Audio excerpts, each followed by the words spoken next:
மக்கள் வணக்கம். அமெரிக்கா சென்றிருந்த பிரதமர் நரேந்திர மோடி அவர்கள் அங்கே நியூயார்க்கில் அமெரிக்காவால் இந்தியர்கள் ஏற்பாடு செய்துள்ள நிகழ்ச்சியில் பங்கேற்று பேசினார். அந்த வளாகத்துக்கு வெளியே மோடிக்கு எதிராக ஆர்ப்பாட்டம் நடத்த இந்திய ஜனநாயகத்தை மீட்டெடுப்போம் என்ற பெயரில் ஒரு அமைப்பு அழைப்பு விடுத்துள்ளது. இணையத்தின் வழியே QR கோடை ஸ்கேன் செய்து அதில் பதிவு செய்து கொள்ளலாம். நியூ ஜெர்சியிலிருந்து பேருந்துகள் இலவசமாக ஏற்பாடு செய்துள்ளது. ஹலால் செய்த உணவு இலவசமாக வழங்கப்படும். தங்குவதற்கு இடம் வசதியும் செய்து தருவோம். மாற்றுத்திறனாளி என்றால் பிரத்யேக வாகனங்கள் ஏற்பாடு செய்யப்படும் என்று அழைப்பு விடுத்திருந்தார்கள்.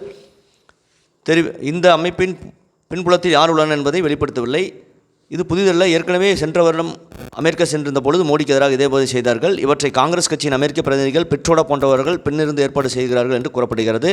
இவர்கள் என்னதான் செய்தாலும் திமுகவு காங்கிரஸ் கூட்டணி இருப்பதால் அடுத்த முறை மோடி அமெரிக்கா சென்றால் குவார்ட்டரும் பிரியாணியும் தருவோம் என்று சொன்னால் கூட ஆச்சரியப்படுவதற்கில்லை. இவர்கள் என்னதான் செய்தாலும் உலக அரசியலில் மோடி அவர்கள் ஒரு ஆற்றல் மிக்க தலைவராக விளங்குவதை இவர்களால் ஒன்றும் செய்ய முடியாது. இதை பற்றி உங்கள் கருத்து என்பதை கமெண்ட் செய்யுங்கள். சேனலை ப்ளீஸ் சப்ஸ்கிரைப் அண்ட் ஷேர் செய்யுங்கள். நன்றி, வணக்கம், ஜெய்ஹிந்த்.